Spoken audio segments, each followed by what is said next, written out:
Welcome back. We're talking with animal trainer Mary Green of Canine Manners and More about some behavior problems or issues you may be struggling with your dog. Mary Griffin, welcome back. Thank you. Good to be here Always today. love having you guys. Our Let's pleasure. get to these questions. All right, Lynn says, I have a 1-year-old Shih Tzu that is puppy pad trained, but anytime she'll climb the gate, sneak upstairs, and pee in our guest bed.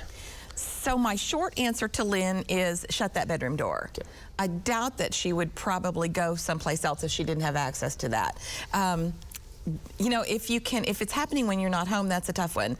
But you could I like to put extra dog tags and charms and things on my dog's collar so I can hear them when they're sneaking around. Smart. Right? And so if I can hear, I can look, hey, puppy, where are you going? Come back here. Stay in this room with us. Another thing you could do would be to put a second baby gate on top of the first one. I doubt she could climb that high. Pretty impressive to climb a gate. I know, right? A little Shih Tzu? I know. Yeah, yeah. So you might try that. Sometimes we'll have to stack baby gates or get a really tall one, like a walk-through gate. Okay. Maybe make a modification there. Well, Kelsey asks, my dog has separation anxiety after a big move. We're in apartments, so noise is a concern, but he is in legitimate distress, so I'm unable to leave. How should I start getting him used to being alone? This is a tough one. That is a tough one. You know, your heart goes out to the dog and to the owner. I would probably recommend a vet visit because it might be that the dog needs some pharmaceutical intervention to help her get past that. Some other things that you can do to increase comfort level would be make sure you're leaving white noise, and even better than that, there's a series of music that it's classical music, and it's called Through a Dog's Ear. And it is developed to hit tones that help dogs. It hits a certain part of their brain or their senses that adds calmness. And it's amazing how it works. I would have, kind of thought, okay, it's not legit, but it is Through a Dog's Ear. That can really help.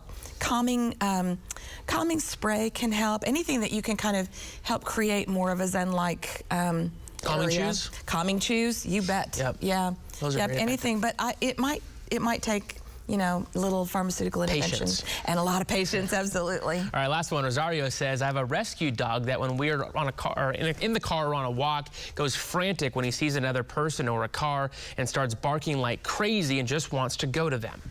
Yeah, so obviously you have to prevent rehearsal of that, right? So if you're walking, we were kind of talking about this too. If you're walking, change neighborhoods. Put him in the car and go to another neighborhood maybe that doesn't have so many people walking. Look online on the app called Sniff Spot and find a place that you can go and rent. It's like renting an Airbnb, except it's just the yard, and it's just for like an hour, and you let your dogs go and sniff and roam around and such. In the car, you could try putting him in a crate where he can't see, okay? Putting him lower, or putting him higher where he can see. Got to kind of figure out what it is. Is it the motion? Sometimes I'll take a dog and just sit in a parking lot in my car where people are walking back and forth, and we'll just start watching people, and every time a person comes, I'm like, hey, yeah, there's a nice person, and I give my dog a treat. So he starts anticipating, oh, I wish somebody would come by so I could get a snack. That's a good idea, and you stop barking. Right. Well, Mary, it's hard to bark when you're yes, it is. Mary, thank you so much for being here. You. Love having you guys.